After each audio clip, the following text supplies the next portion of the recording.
Bravo. Bueno, justo estamos en la parte que no habíamos comenzado la vez pasada, pero acá distinguimos entre lo que es capacitación y adoctrinamiento. Cuando se corte, nos volvemos a unir con el mismo enlace. Y bueno, para hablar entre capacitación y adoctrinamiento, capacitación se refiere a el acto, la acción que tienen las organizaciones para, siempre esto se hace al inicio de la relación o al inicio de empezar a trabajar. Se puede hacer de esas dos formas, o de una forma o de otra, o de las dos a la vez. Eso va a depender de la organización. Si ustedes entran a trabajar en un banco, puede ser que encuentren tanto capacitación como adoctrinamiento a la vez. Si entran a trabajar a una organización que sea, que tenga que estar en varios lugares a la vez, y una sola casa central, puede ser el adoctrinamiento, el tipo de capacitación más usual, ¿sí? Y después las otras organizaciones, las pequeñas, siempre hablamos de capacitación. Bueno, la capacitación es cuando antes de empezar a trabajar se tiene que adiestrar al trabajador de alguna forma, adiestrar, poner en conocimiento, requerir una destreza o una habilidad que puede ser específica y que puede tenerla ya incorporada o se va desarrollando a medida que va realizando la actividad. Y el adoctrinamiento es el modo de actuar que necesita esa persona y que le va a beneficiar a la organización según ese perfil que está requiriendo. Y un ejemplo puede ser la CIA, que es el organismo de inteligencia de Estados Unidos, que tienen ciertos perfiles, los trabajadores, y están diseminados por el resto del mundo, logrando así cumplir el objetivo de inteligencia para ese país. Em,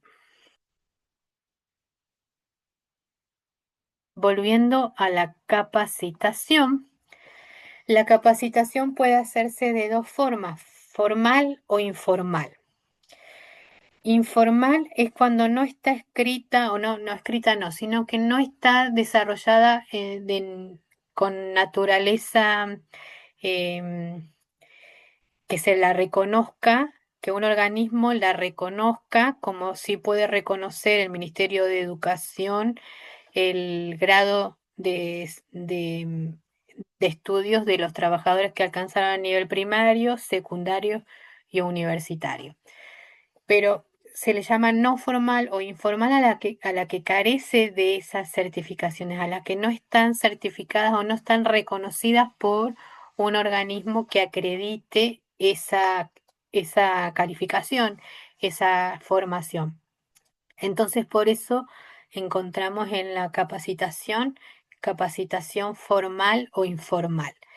Esto desde el punto de vista también sindicalista, se refiere a veces se realiza una educación formal dentro de una empresa privada, que puede ser a través de negociaciones con el ministerio y con el sindicato, y a veces no está certificada, pero se la capacita de tal forma porque necesita la empresa que ese trabajador desarrolle esa destreza, y solamente va a tener la acreditación de la empresa, pero no va a estar reconocida por el Ministerio de Educación o del país o de una provincia. Solamente está a nivel de la empresa. De todas formas, esto siempre es una política, puede ser una política pública, como por ejemplo cuando se lo capacita a los trabajadores de cierto sector de forma gratis, como una política pública desarrollada a través del organismo, de la actividad que rige ese trabajo, de los sindicatos. Como el ejemplo sería muchos años se capacitaron se capacita a los docentes de nivel inicial o secundario, y esas capacitaciones son gratuitas.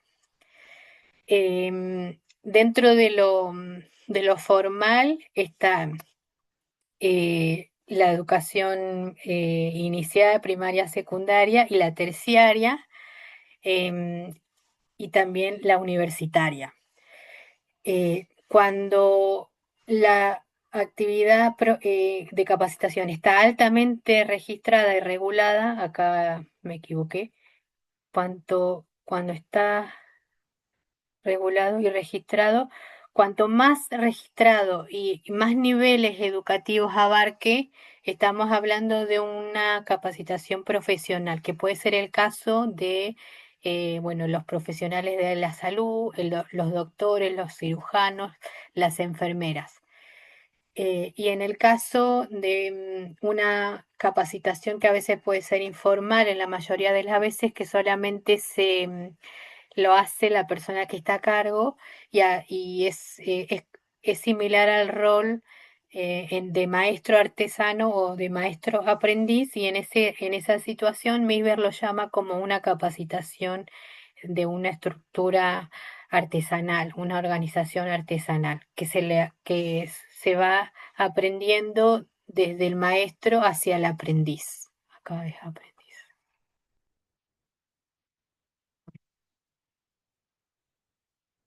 Em,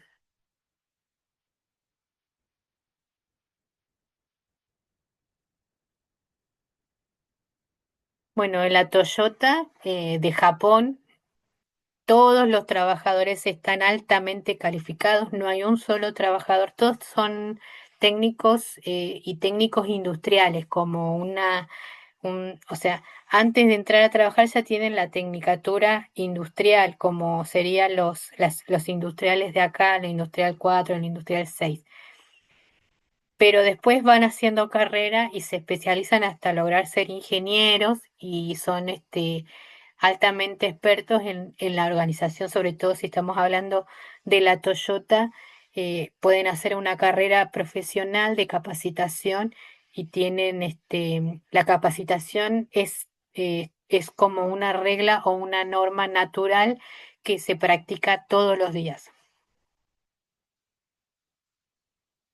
Después está el adoctrinamiento. Bueno, el adoctrinamiento les decía que ahí en el libro de Misberg pone como ejemplo la CIA, que es una organización de inteligencia estatal que está en un solo lugar y después tiene que reclutar a personas en distintos puntos del país, de los países, para que hagan, no sé, espionajes, porque esa es la lo que se habla de esa organización, pero ese espionaje es para la afinidad de ese organismo público es tener una inteligencia para tener seguro en la defensa de ese gobierno. Por supuesto que tiene que ser con normas de honestidad. En las películas, bueno, nosotros vemos a veces lo contrario.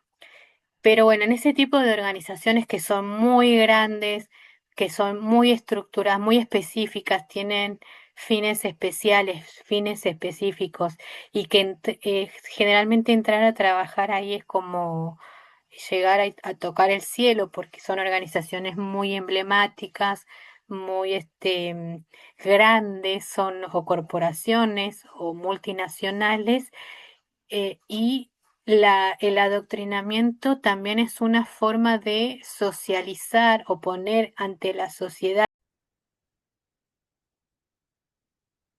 Bueno, vuelvo a retomar el adoctrinamiento. Estábamos hablando de las principales características que tiene ese tipo de comportamiento formal.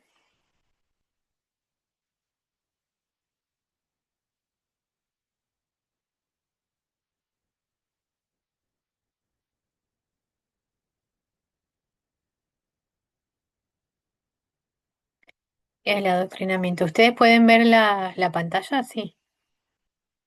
Sí, se ve, Sí, profe. profe. Bueno. Eh, oh,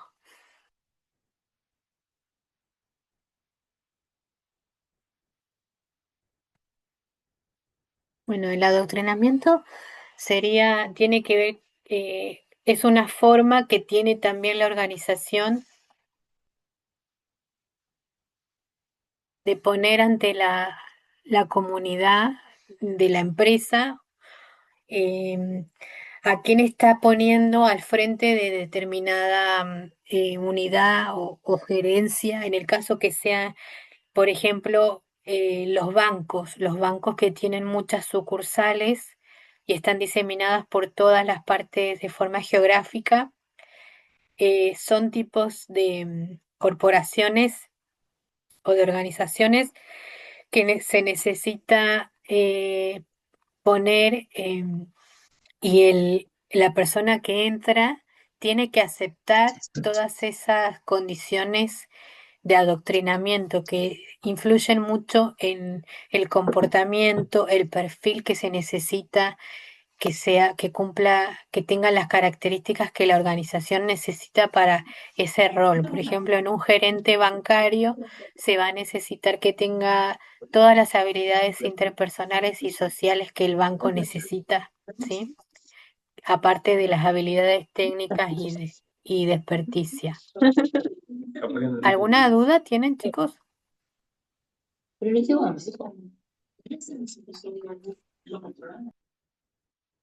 Bueno, ahí muteé a una.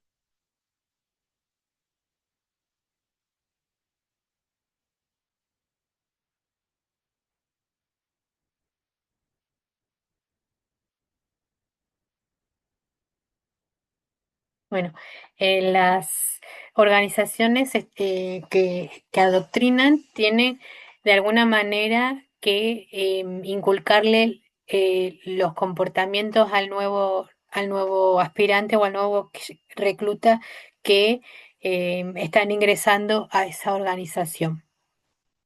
Está relacionada mucho con la cultura y la cultura es el conjunto de normas, políticas, formales e informales, cábalas, comportamientos, valores que esa organización influye, es lo que se le llama en el establishment, lo que dice el establishment se hace.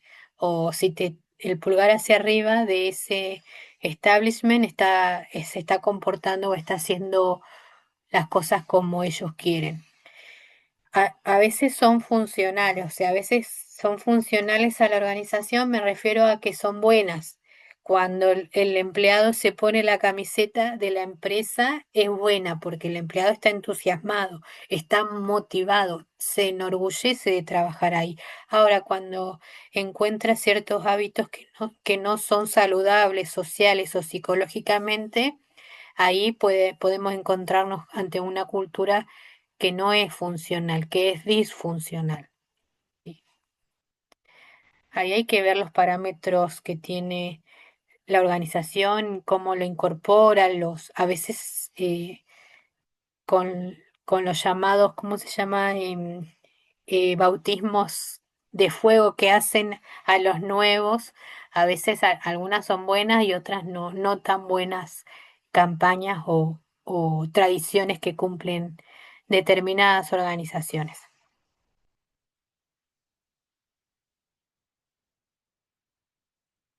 Hay películas que esto, ahora la única que me acuerdo es la del abogado del diablo, pero esa no dicen tan como hay películas que son más específicas, sobre todo en la cultura estadounidense o americana, que tienen mucha influencia lo que la organización quiere, el tiempo que tiene que estar, el diablo se viste a la moda, esa es como un buen ejemplo. Lo que tiene que cambiar la persona cuando entra a trabajar, desde que empieza la película, la chica, como es la actriz, em, se viste de determinada forma, con determinados zapatos, cuando va el primer día la mira de arriba abajo y a lo último ya adquirió otra forma. Las personas cambian, hay personas que cambian de personalidad cuando entran a trabajar a una empresa y uno dice, ¿le lavaron la cabeza? O que, bueno, en las organizaciones políticas pasa eso también. Bueno, esos son ejemplos de adoctrinamiento. Ahora vamos de nuevo a los parámetros de diseño. El segundo parámetro sería el diseño de los 4 grupos, que después son 9. El segundo grupo eh, sería el diseño de la superestructura.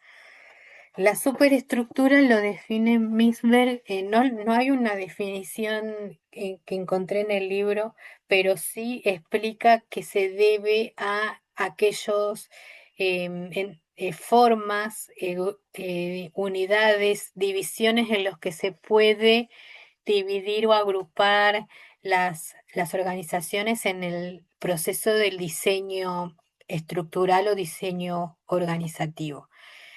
Bueno, en el modelo de organización de Misberg, la superestructura se refiere a la estructura formal de la organización, incluyendo la disposición de unidades y puestos, la jerarquía y los mecanismos de coordinación como la supervisión directa y la estandarización de procesos, productos o habilidades. Esencialmente es la forma en que se diseñan y agrupan las unidades dentro de la organización para lograr sus objetivos. La superestructura es el diseño general de todo y cómo se va desarrollando y diseñando. Cómo deben ser agrupadas en unidades estas posiciones y cómo deben ser de grande cada unidad. Ambas preguntas tienen que ver con esto, con el diseño de la superestructura. Una unidad puede ser una empresa, ¿sí? Esto va eh, coordinado con la definición de empresa como unidad de negocio, como unidad de gestión, ¿sí?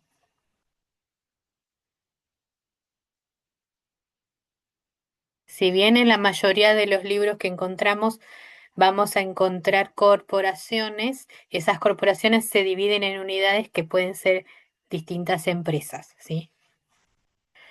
Bueno, a través del proceso de agrupar en unidades es establecido el sistema de autoridad formal y construida la jerarquía de la organización. Y el organigrama es la representación gráfica de esta jerarquía, es decir, que es el resultado del proceso de agrupamiento. El agrupamiento puede ser visto como un proceso de sucesivas uniones. Las posiciones individuales son agrupadas en grupos de primera clase o en unidades. Estas son a su vez agrupadas en grupos más grandes o unidades, hasta que toda la organización esté contenida en el grupo final.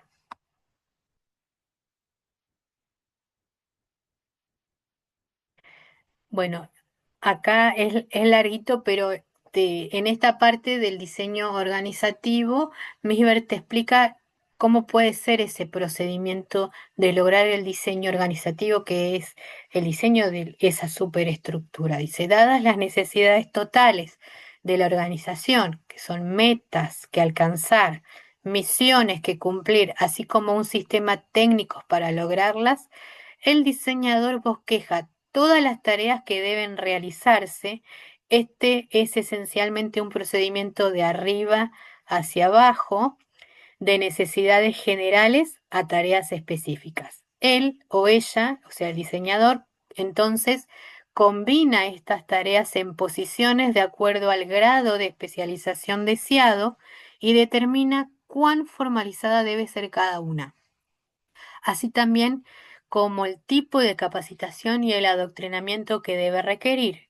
El próximo paso es construir la superestructura primero, determinando qué tipos y cuántas unidades deben ser agrupadas en las unidades de primer orden y luego qué tipos y cuántas unidades deben ser agrupadas en unidades aún más extensas hasta que se completa la jerarquía. Este último paso es, por supuesto, un procedimiento de trabajo hacia arriba, de tareas específicas total. Finalmente, la superestructura es llenada y los poderes de decisión asignados. Bueno, así llegamos al cuarto parámetro, que sería el de agrupamientos de unidades, que es en donde se empieza a hacer el diseño de esa superestructura. Bueno, en el agrupamiento por unidades y los efectos que ese agrupamiento ocasiona en todas las organizaciones, Midberg dice que son cuatro. Primero son el que el agrupamiento establece un sistema de supervisión directa, ¿sí? Eh, la jerarquía, bueno, en este caso yo el organigrama lo hice horizontal que elegí, pero la jerarquía, el agrupamiento de estas unidades, lo que establece primero van a ser cómo va a ser el grado de supervisión directa, que eso trae aparejado el tramo de control, la unidad de mando. El agrupamiento requiere típicamente que las posiciones y unidades compartan recursos comunes.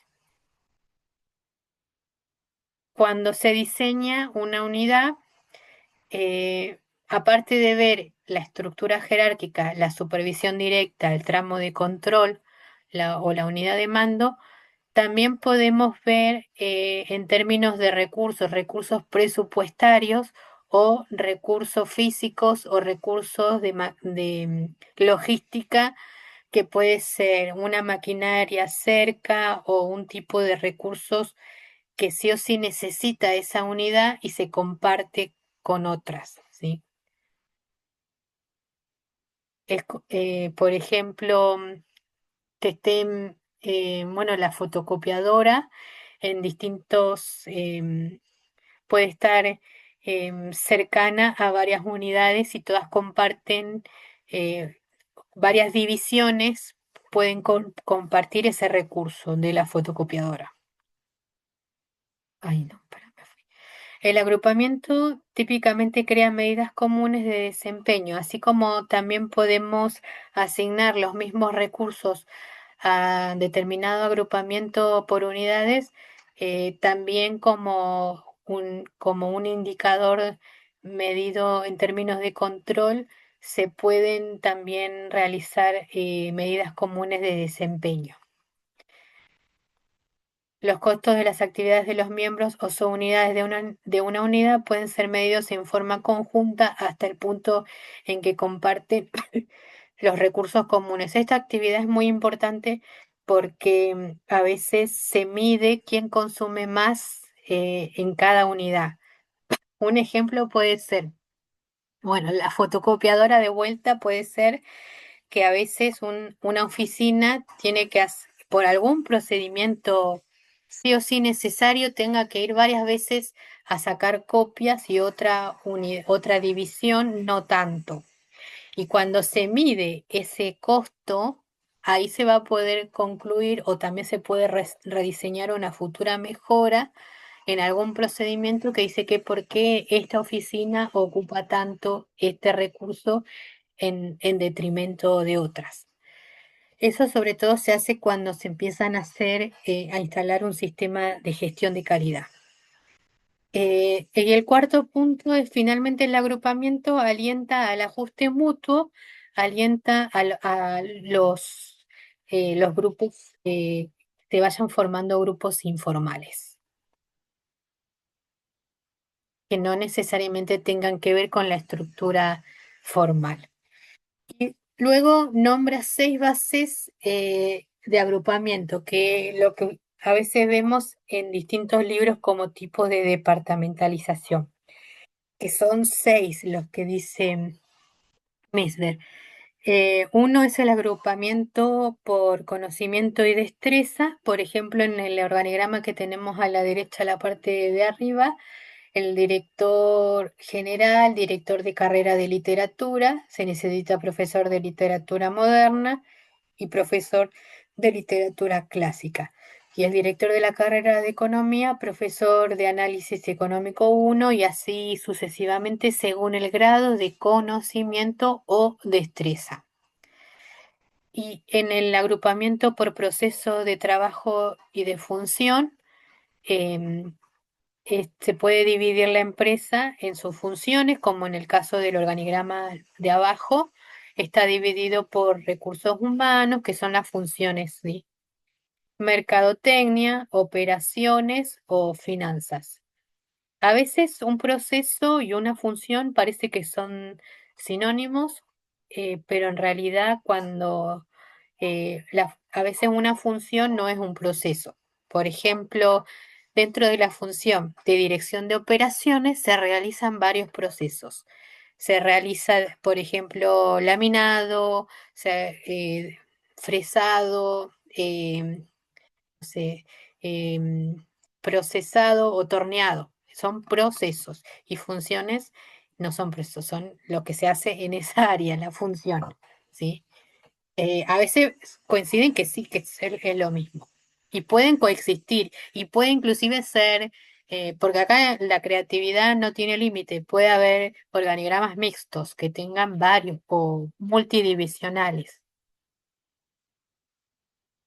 Bueno, otros criterios de las bases son el agrupamiento por tiempo, que ahí se necesita para aquellas actividades que no tengan, o sea, que son las llamadas de flujo continuo o procesamiento continuo, que son, por ejemplo, las centrales de energía, las grandes cámaras o hornos. En donde se funden metales, en las petroleras, las organizaciones en donde se hace por flujo continuo, no hay un corte, no es, ay, el último apaga la luz, no. Tiene que fluir siempre, si no, no se puede desarrollar esa actividad. O sea, en la actividad gasífera, carbonífera, petrolífera, energética, en los hospitales, la actividad no puede parar, siempre tiene que fluir. Entonces ahí te necesitamos el agrupamiento por tiempo. Y otra es por producción, que nosotros lo podemos ver en los libros como departamentalización por productos. Y el ejemplo de acá sería director de patinetes, director de smartphone y directores de televisores. Y los últimos dos agrupamientos son los agrupamientos por cliente, que sería el ejemplo del departamento de damas, departamento de caballeros, departamento de niños y departamento de bebés. Y otro agrupamiento por lugar geográfico que puede ser director zona norte, director zona centro o director zona sur. Bueno, después, ahí voy a cerrar un poco.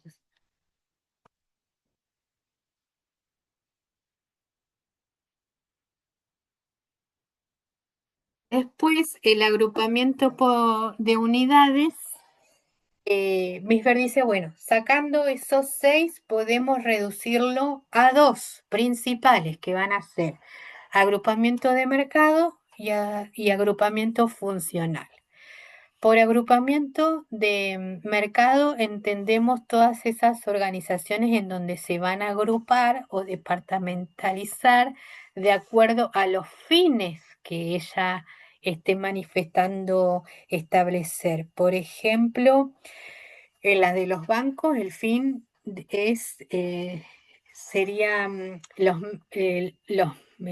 fines sería lograr tener más clientes, em, o sea, que tengan para los productos bancarios.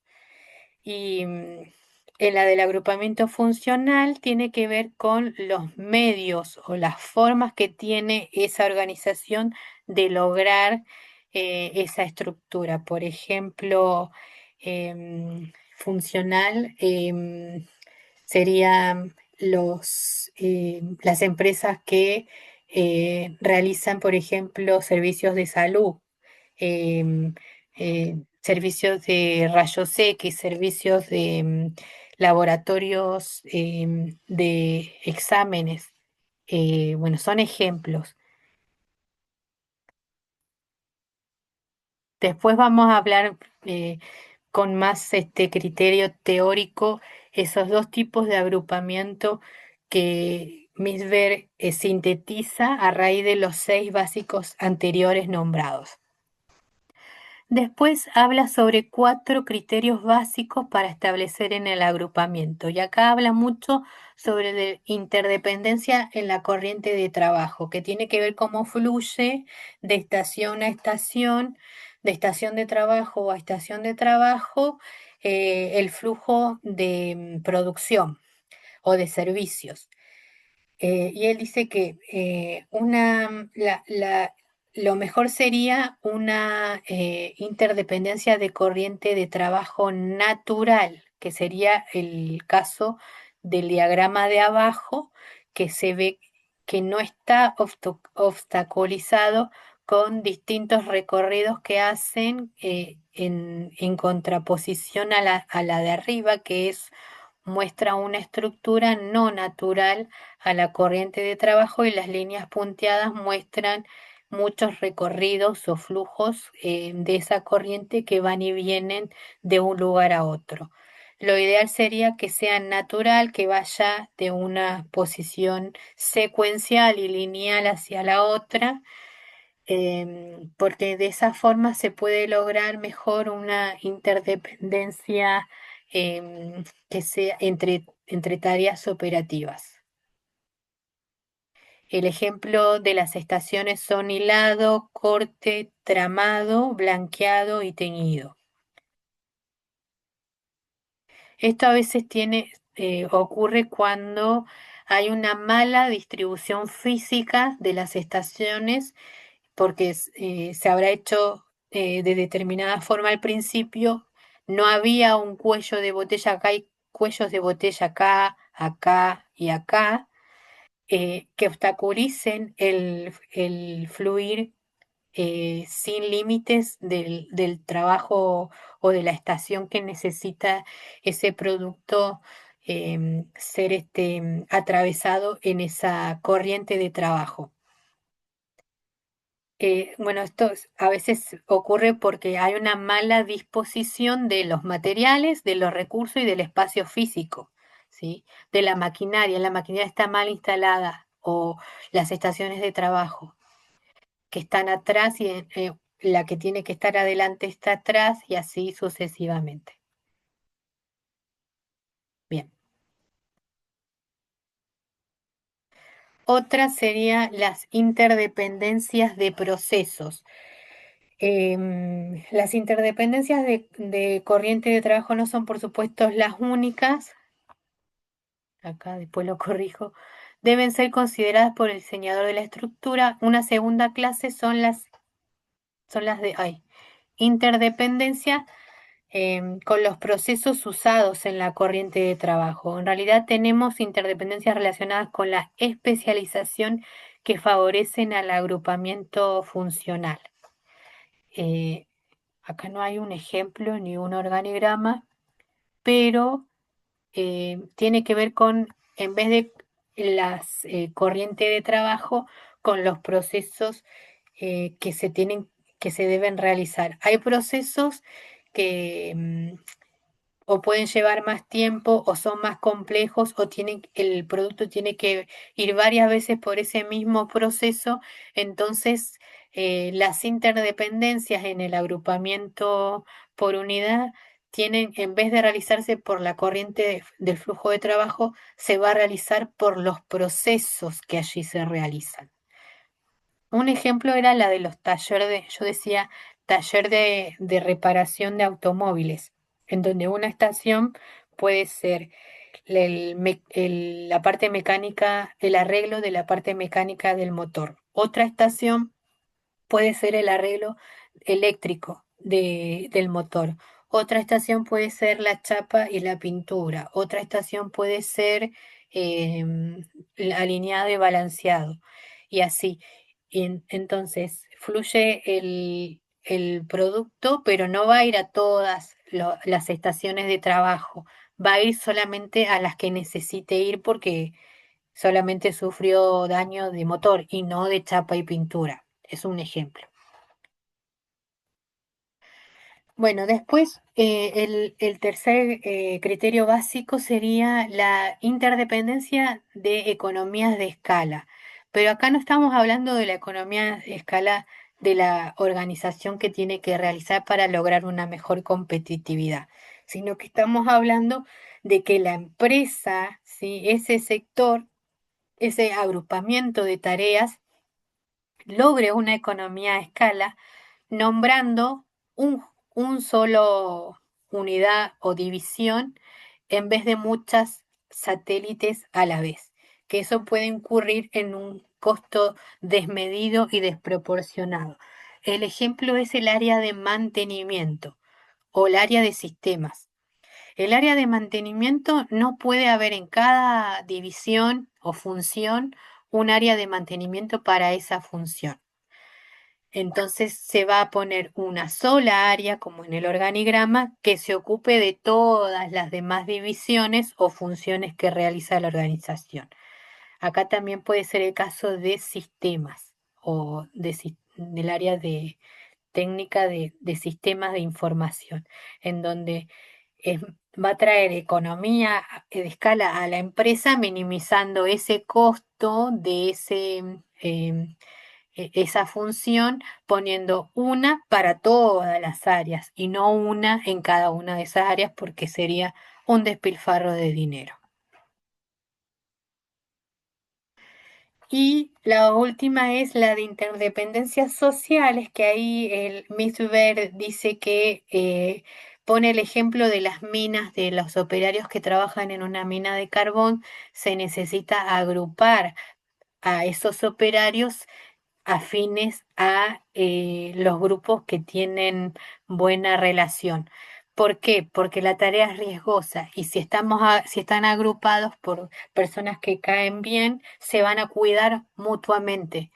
Y también evoca el ejemplo de la Escuela de Relaciones Humanas de Howard Thorne, de Elton Mayo, en donde se puede empezar a decir de que puede haber más productividad cuando en el grupo de las personas que se llevan bien, incluso contra todo, porque el experimento de Howard Thorne ponían a un grupo de telefonistas juntas y trabajaban y producían más y le ponían obstáculos y como se llevaban bien, producían incluso más que o el resto de las telefonistas que no tenían ese experimento de ponerle obstáculos o formas para lograr después descubrir las relaciones formales e informales en relación a la productividad. Bueno, eso son muy específicos de cada organización, este último sobre todo. Y hablando, vamos terminando porque se nos va a cortar en cualquier momento. El agrupamiento por función se lo define como el agrupamiento por conocimiento, destreza, proceso de trabajo o función de trabajo que refleja una abrumadora preocupación por interdependencias de proceso y escala y tal vez secundariamente por interdependencias sociales, generalmente a expensas de aquellos en la corriente de trabajo. Agrupando sobre una base funcional, la organización puede unir recursos humanos y materiales a través de diferentes corrientes de trabajo. La estructura funcional también se alienta a la especialización, por ejemplo, estableciendo trayectos de carreras para especialistas dentro de su propia área de destreza. Ese es el agrupamiento por función. Y el agrupamiento por mercado es el basado en el mercado, es usado para establecer unidades relativamente autocontenidas para tratar con particulares corrientes de trabajo. Idealmente, estas unidades contienen todas las interdependencias importantes secuenciales y recíprocas, así que solo quedan las conjuntas. Cada unidad extrae sus recursos y tal vez ciertos servicios de apoyo de la estructura común y a su vez contribuye a esta con su excedente o ganancia. Bueno, acá Midwell pone desventajas en las dos. La desventaja del agrupamiento por función es que a veces ocurre, por ejemplo, que hubo un producto no se vende y ahí hay que buscar el responsable. Y nadie quiere tener la culpa.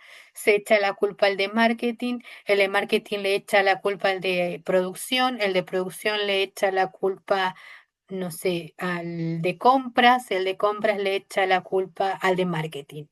Puede ser así. Cuando El agrupamiento se hace por función, predomina el desarrollo de las destrezas, de las habilidades, de la especialización y normatización del trabajo.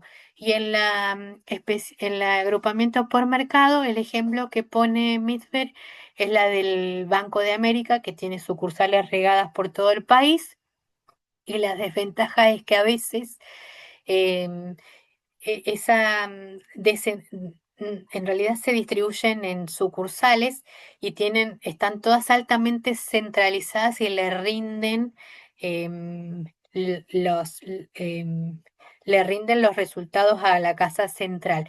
Pero en ese rendir hay algunas sucursales que están en la periferia, ¿sí? Y no están tan bien controladas como otras que están más cercanas a la sucursal. Y la sucursal que no está siendo bien monitoreada, puede lograr determinados objetivos y no de la forma normatizada que sí o sí requiere tener formalizada la organización. Un ejemplo puede ser que en ese banco de la periferia esté sostenido porque le otorga muchos préstamos a las personas, pero cuando van a ver si esas personas están pagando el préstamo, no hay deudores. Eso puede ser una, un ejemplo que le pone por ahí como una desventaja en ese criterio de agrupamiento por mercado, misver a cierto tipo de organizaciones. Y terminamos acá la teoría. Nos faltan unas 4 agrupaciones más, parámetros de diseño más, que espero terminarlas el jueves. Y bueno, y ahí empezamos con el jueves. No sé si logro terminar, pero al menos podemos hacer el cierre de temas teóricos para ver un repaso antes del parcial, así ya nos dedicamos a la parte práctica del trabajo práctico que necesitamos rever algunas definiciones que tienen que tener para desarrollar el trabajo, como es el de ciclo de vida organizacional, organizaciones mecánicas, organizaciones burocráticas y las organizaciones inteligentes. ¿Alguna duda hasta acá, chicos? ¿El jueves va a ser virtual?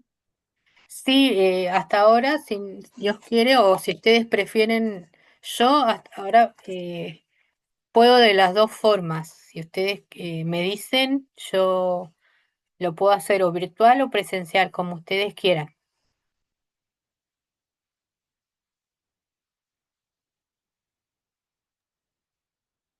Igual paramos en las vacaciones, paramos todo, porque todos estamos cansados. Profe, consulta, ¿hasta cuándo va a Sí. ser la pasada de ahora? Terminamos en las vacaciones, terminamos y retomamos el 1 de agosto. O sea que para que me fije en el cronograma.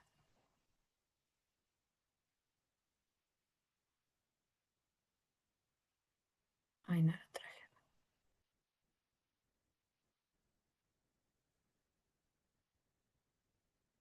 Sería hasta el 12 de julio. Estamos en... A ver.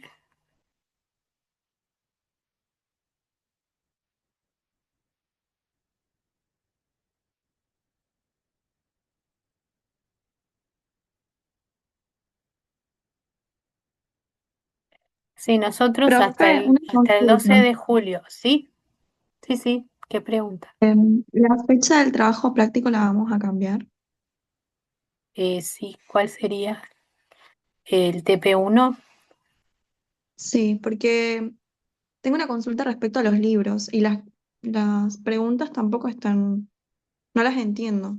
Bueno, lo vemos. Sí, le vamos a poner fecha 12. Fecha 12 le pongo. La misma fecha que el parcial. Parcial, sí. El parcial es el 12. Retomamos hasta el 12 de julio y hasta ahí cursamos, estamos en receso y después ya retomamos.